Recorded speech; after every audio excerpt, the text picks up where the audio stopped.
Pero bago tayo magpatuloy ay pakilike ang ating video. Ganon din ang subscribe button, pati na rin ang bell icon para lagi kayong updated sa mga parating ko pang mga uploads.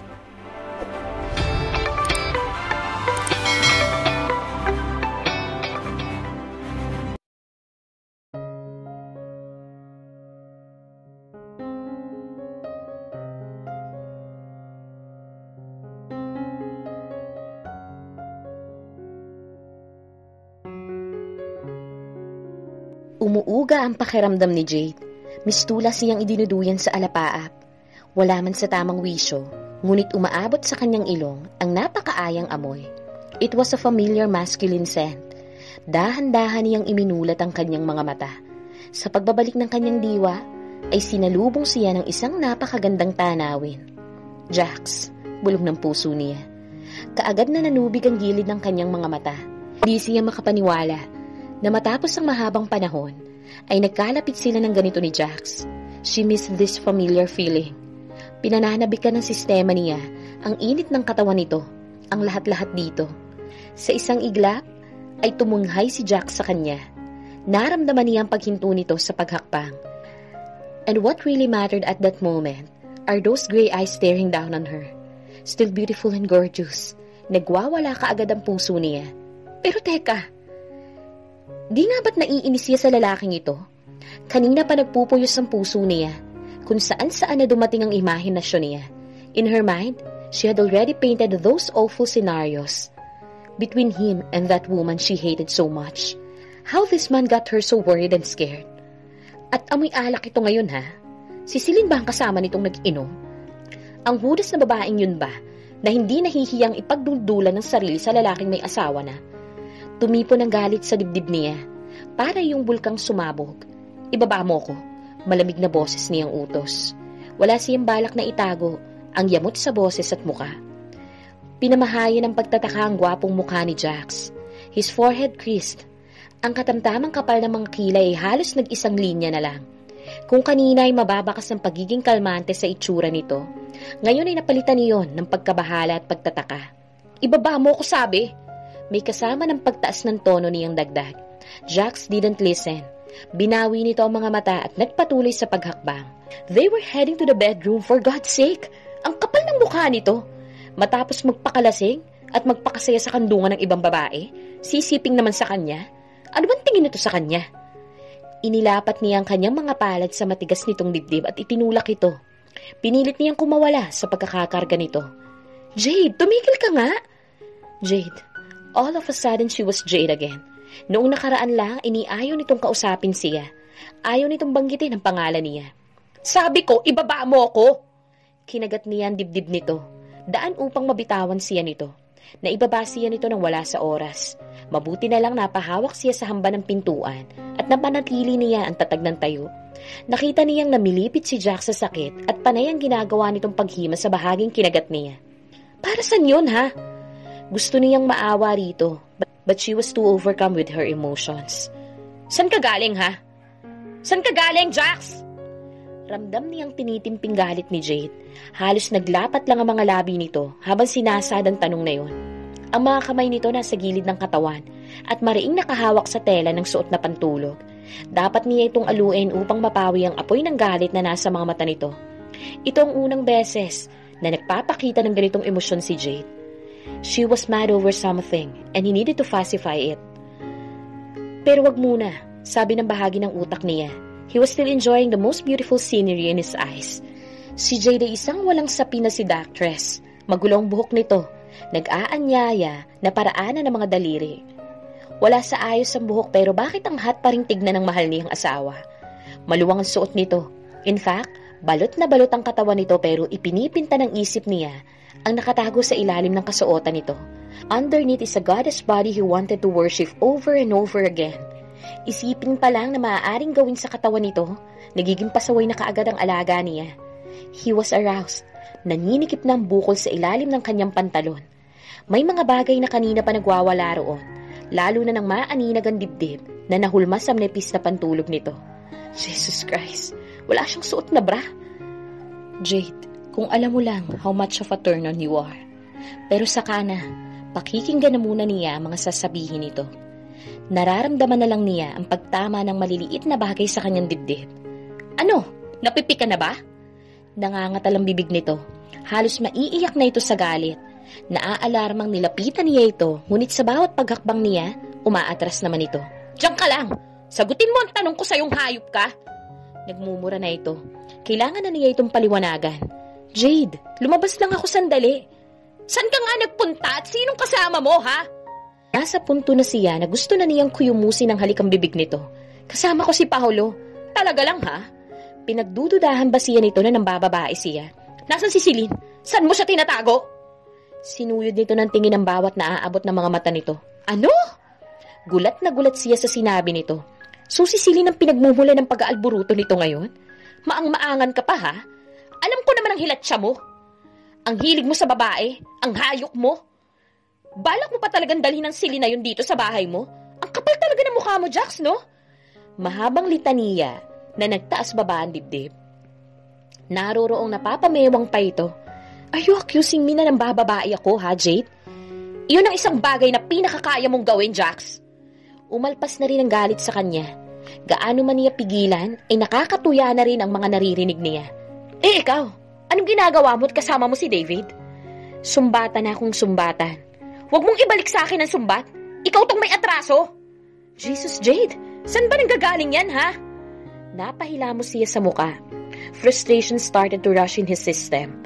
Ang ganda na sana na nangyari kanina, ngunit nagmulat lang ito ng mga mata at bumulwak na ang nag-aapoy na lava. Celine went home at balak maging business partner mo. You have history.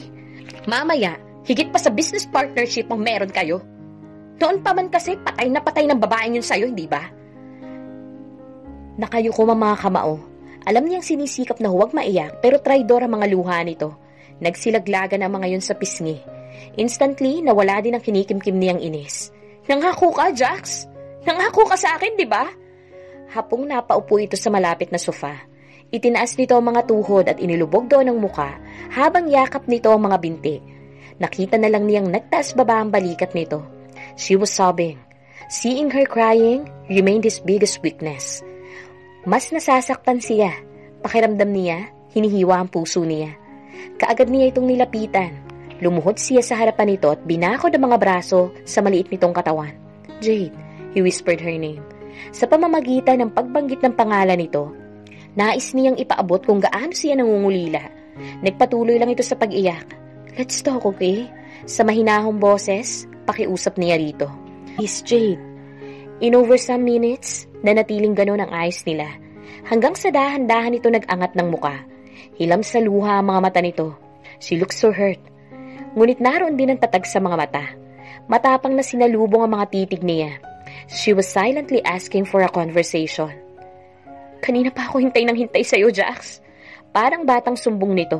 Ang tagal mong dumating. Dapat umalis na ako pero ang gaga ko. Pinilit na maghintay na parang tanga. Lagi mo na lang akong pinaghihintay. You just don't know the feeling of waiting for someone. Hindi mo yun nararamdaman dahil sanay kang ikaw hinihintay kaysa ikaw ang maghintay. Pain mirrored in her trembling voice. He could feel her pains and frustrations. Siya man, ang dami niyang gustong sabihin, pero hahayaan niya munang mailabas ni Jade ang lahat ng hinanakit na nakatago sa dibdib nito. In the past years, siya ang laging iniintindi nito. Ngayon, siya naman. Sabi mo pansamantala lang, pero bakit ang tagal-tagal, Jax?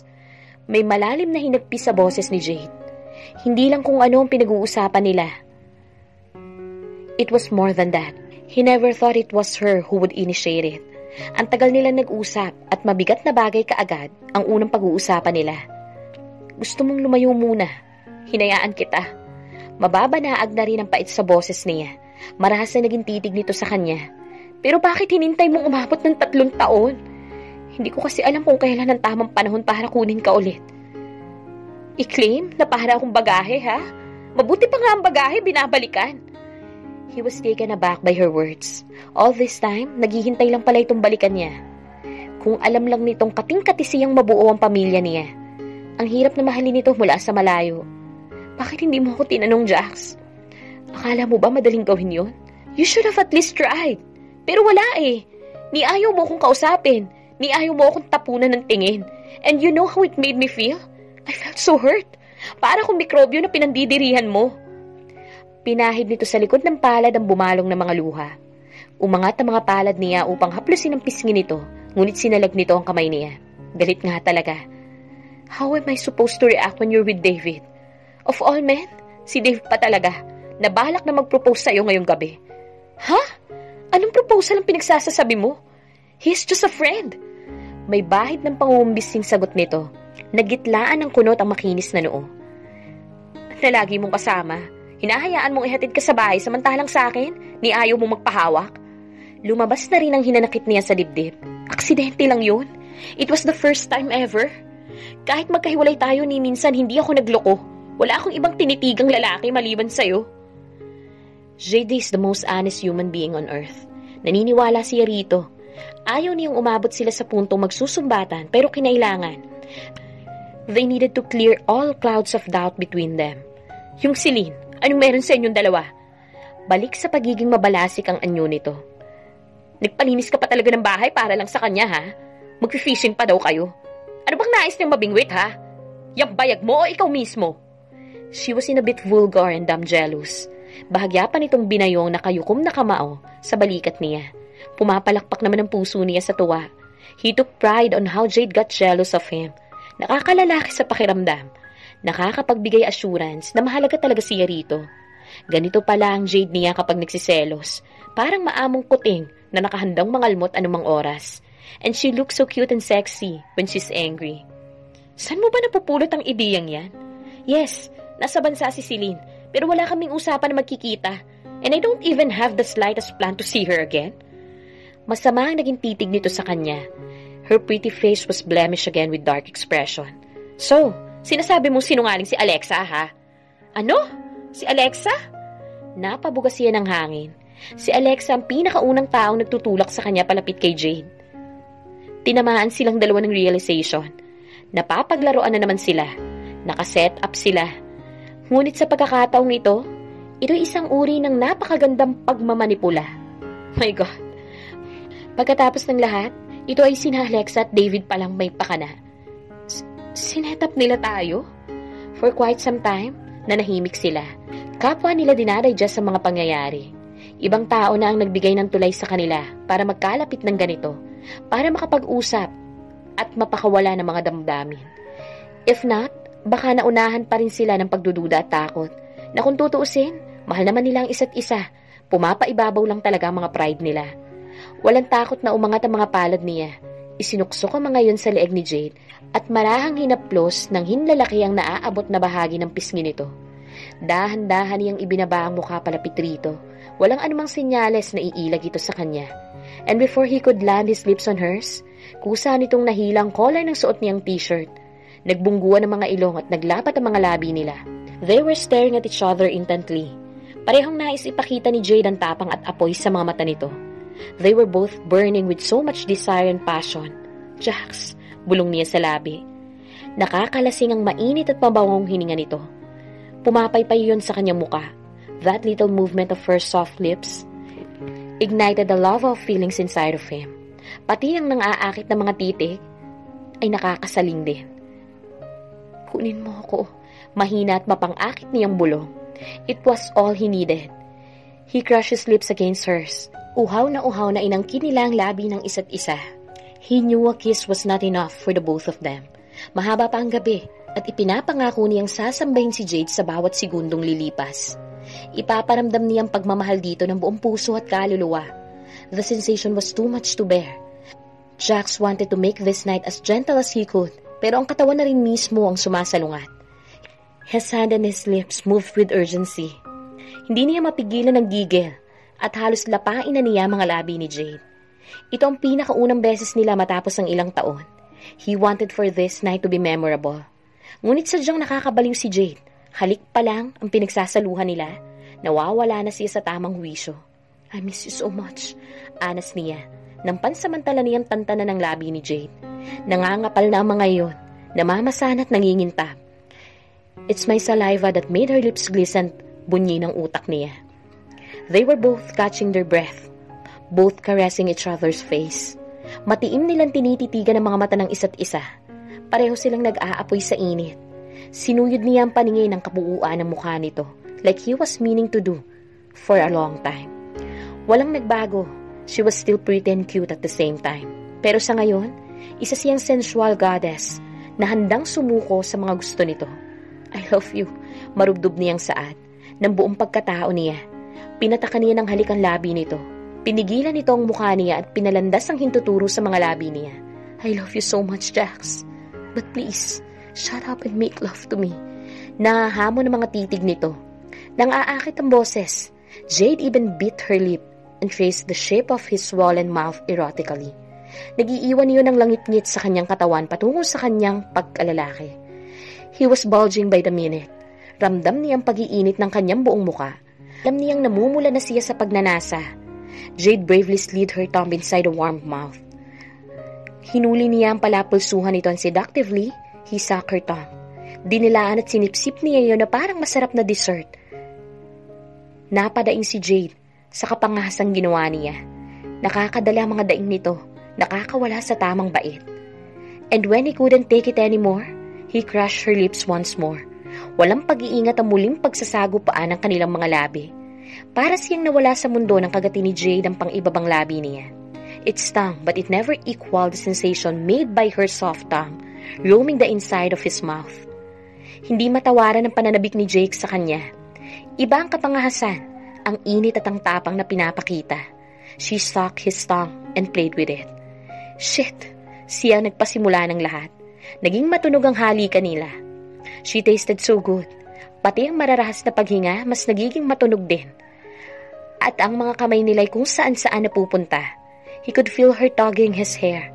Inuudyokan siyang gumawa ng mas higit pa roon. Yes, he will do every goddamn thing to her body. Namiss niya ito ng sobra. 3 taong naging preso ang init at pagnanasa sa kanyang katawan. At ngayong papakawalan na niya, sisiguraduhin niyang hindi makakalimutan ni Jade ang gabing ito. He will make love to her all night. Kasi hodang hindi na makalakad si Jade kinabukasan. Bumaba ang halik niya sa panga nito. He gently beat and licked her jaw. Nilukot niya sa mga daliri ang mahabang buhok ni Jade, daan upang mapatingala ito. Na-expose ang magandang hubog ng leeg nito. Without wasting any second, he sniffed her neck and devoured it. Kinagat-kagat pa niya iyon. Walang pag-iingat at buong panggigigil niyang sinipsip ang bawat balat na badantayan ng kanyang bibig at dila. He was marking her. Gusto niyang ipagbinyi sa buong mundo na kanya si Jade. Tinutudyo niya ng kanyang balbas ang balat nito. He licked her skin down to her collarbone. Panay lang ang halinghing ni Jade na mas nakakadagdag sa libog ng katawan niya. Nang hindi natatapos ang kanilang mga halik, mabilis niyang tinanggal ang kanyang sweater. Damn this layer of clothing, mura niya sa isip. Umangat ang kanyang palad. Hinanap ang neckline ng damit nito at perasahan niyang binaklas mula sa katawan ng mahal niya. Sumabay sa matunog niyang halik ang tunog ng pagkapunit ng damit. Nasulyapan pa niya kung paanong tumalbog ang magkabilang dibdib nito. His favorite cherries, slightly bigger than he remembered. Ito ang nagagawa ng pagbe-breastfeed nito sa mga anak niya. Gusto niyang papakin ang tayong-tayo nitong dungot, ngunit susulitin muna niyang pagtitig sa mga iyon. I'm sorry, Adria, pero akin na ito ngayong gabi. Si Papa muna.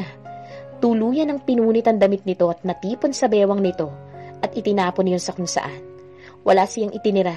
Jade was fully naked in front of him. She was a sensual sight. Umigting ang panga niya ng paghiwalayin nito ang mga binti. Hell, she was wet and ready. And she was so hot and beautiful. Agad na tinungo na uuhaw na bibig sa nagangalit nitong mga korona. Nilaro niya ng dila, ang kanan habang minomolde naman ang kabila. Salitan niyang sinasamba ang mga bundok na yun. Halos isubsub na ni Jade ang mukha sa dibdib nito. His brave little Jade wanted more. Hinulin to ang kaliwang palapulsuhan niya at dinala yon sa gitna ng mga hita. Jax! May pagsusumamo sa mga titig nito. She even more beautiful with all her inhibitions gone. Touch me. Paus nitong pakiusap. Nasasalamin na matinding pangangailangan. Dama ng daliri niya ang pamamasa ng ibaba nito. Nagwawala ang puso niya sa nakikitang pananabik at pagnanasa ni Jade. Gusto niyang maiyak sa tuwa. Hindi lang sarili niya ang tinitikis sa nakalipas na 3 taon. Mas inuuhaw niya ang mahal niya. Ngayon niya nauunawaan kung bakit halos maghurmentado ito kanina. He kissed her heart, and unceremoniously, he slid his finger in her. Nakulong sa nakahuhugpong bibig ang halinghing nito. His tongue, lips, and finger move in unison. Umaangat ang balakang nito at sinasalubong ang mga daliri niyang gumagalugad sa kaibuturan nito. Her insides felt so warm and heavenly. Nakakabaliw. Dinagdagan niya pa ng isa pang daliri at mabilis na gumalaw pa atras at paabante. You're so wet, Jade. Dinagdagan niya pa ng puwersa. Hugot baon ng mabilis, paulit-ulit, until she trembled at her first release. Lupasay itong napasandal sa headdress. Hinugot niya ang kanyang daliring na puno ng puyot nito at nakita niyang napadaing nito. Pikit mata at tila napapagod na nagtataas baba ang dibdib ni Jade. Hindi pa tayo tapos, baby. Tumayo siya at hinubad sa harap nito mismo ang saplot sa katawan habang hindi inaalisan ng titig ang mukha ni Jade. And just she opened her eyes, naalis ang kahuli-hulihan niyang saplot. Titig na titig si Jade sa kanyang pagkalalaki. Her eyes were still clouded. Tila inaantok ngunit nag-uumikting ang pagkalalaki niya. She was literally drooling at the sight. Mas umaangat ang libido sa katawan nang makita ang sensual na pagkagat nito sa mga labi. He couldn't wait to feel her insides. Umahon ito. Bago pa man maabot ni Jade ang alinmang bahagi ng katawan niya, hinuli ng mga kamay niya ang mga kamay nito. Sinalubong ng halik ang bibig nito. Napasandal itong muli sa sofa. She became so submissive. She spread her legs wider. Nakakaduling ang gandang nakikita niya. Nangaakit. Hindi pa man, ngunit ilang butil ng pawis ang naglandas sa balat niya. Mas umangat ang init ng katawan niya. Tila nilalagnat sa kamunduhan at mas lalong nagwawala ang kahindigan. But he wanted to please her more. He kissed her birthmark. In a matter of minutes, nakipagbatian ang bibig niya sa ibaba nito. Nakakawala ng bait ang halimuyak nito. Binitiwan niya ang isang kamay nito at automatic yung napasabunot sa buhok niya. Itinaas niya ang binti ni Jade sa kanyang balikat at walang patumanggang nakipaghalikan siya sa pagkababae nito. Naging malikot ang katawan nito nang simulan niyang galugarin ng bawat bahagi. He licked her slit, carefully enough not to touch her pearl.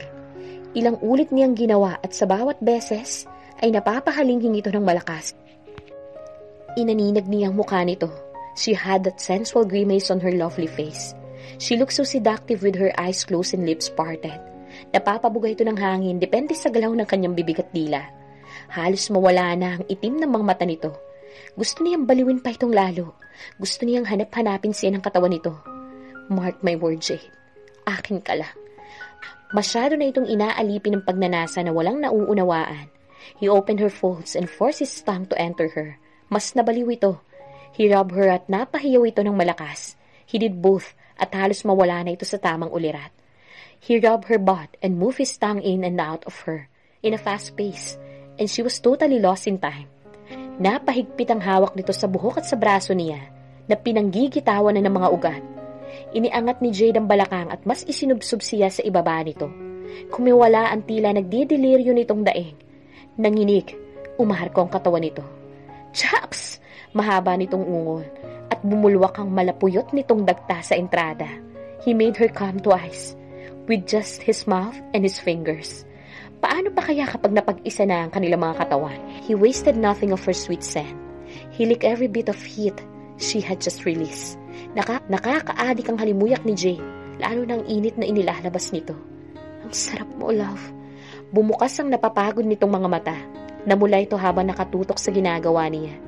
His sweet Jade. Matapos magpakita ng pagiging agresibo, namumula ngayon sa nakikitang ayos niya sa gitna ng mga hita nito. Hindi niya inalisan ng titig ang namumungay nitong mga mata habang sinisimot ang lahat ng katas nito. Intentionally, he made a lapping sound. Dinalaan pa niya ang mga daliring may bahid ng katas nito. Jax! Maingat niyang ibinaba ang nanginginig nitong binti at pumantay sa mukha nito. He kissed her passionately, then he sensually murmured on her lips. Appetizer pa lang tayo, pagod ka na. A devilish grin painted his face as he saw how her eyes widened. Baby, hindi kita tatantanan ngayong gabi. I want you to scream my name in pleasure over and over again.